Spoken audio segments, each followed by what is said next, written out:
This is a story of one man's quest to the ends of the earth for adventure and for fishing. He's had enough adventure to last for 30 lifetimes and caught enough fish to last 100. But it's on this quest that he discovers that it's the people in his life that are truly the most important.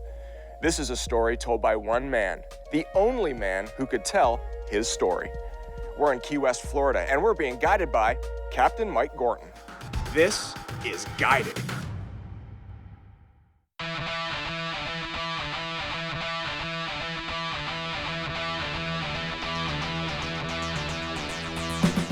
The Florida Keys are famous for its permit, Antarctica.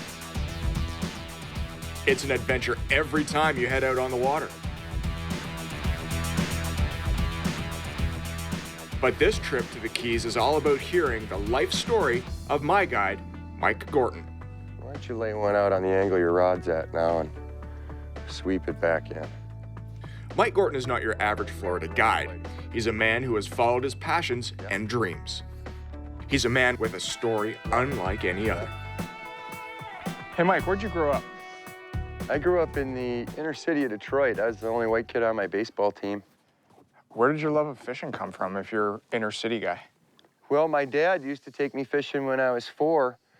My very first rod was a 10-foot stick, a quarter-round molding, with a beer tab spinner and a redworm dug out of the garden, and we'd go down to the toxic River Rouge and catch 3-eyed bluegills. Back then, the river actually lit on fire.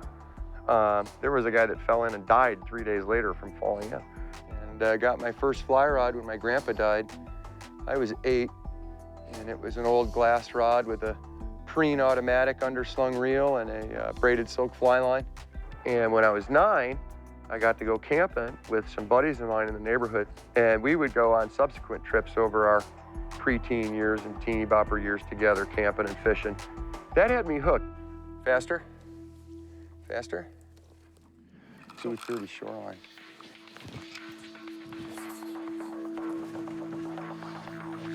Strip it. Unfortunately, I believe he's a half-inch shy of being legit. Yeah, there you go. Let's pop him in the live well. Ow! Yeah, he's got teeth, by the way. They do have teeth. While shuttling around the world doing what he loves most, it's a conversation with his father that changes his perspective on life. I said, Dad, this living's pretty good. And he says, you know, son, you will never understand the symphony of the universe until you have a child. And Mike's orchestra began to gather when he met the love of his life. My wife is the toughest, smartest, funniest girl. And those aren't compliments from me. Those are from the finest men that I've ever met. We met through fishing way back in 1989. I invited her to go bluegill fishing with me and have a picnic. She got to pick the pond. It was on the side of the Long Island Expressway, North Shore, Long Island. And years later, she told me that she always knew she was going to marry me when she saw me backcast through the power lines and over the cars racing on the LIE and through this narrow little window into the pond to catch toxic bluegills. And we finally got married in 2005 on St. Patrick's Day. Changes in Kim's behavior become a concern. I first noticed that there was something wrong with my wife was about April of 2011, because she would just collapse at the end of the day from fatigue. I would come home, of course, exhausted from fishing, and here's the house is a wreck, and Faith's not fed, and she's in bed. But I said, oh, you're 43, you're a girl, it's your gallbladder, go to the clinic. Please go to the clinic. So she went to the clinic. I was guiding that day. She calls me up. She said, yeah, you were right, it's my gallbladder. They want to send me to the emergency room to do a study on gallbladder function. The 13th of April. Way from 45 minutes from the dock and another 45 minutes to the emergency room. I get this phone call, her in tears. Honey, you've got to come to the emergency room. They won't let me leave. I need to come now to the emergency room? Now. Trembling voice.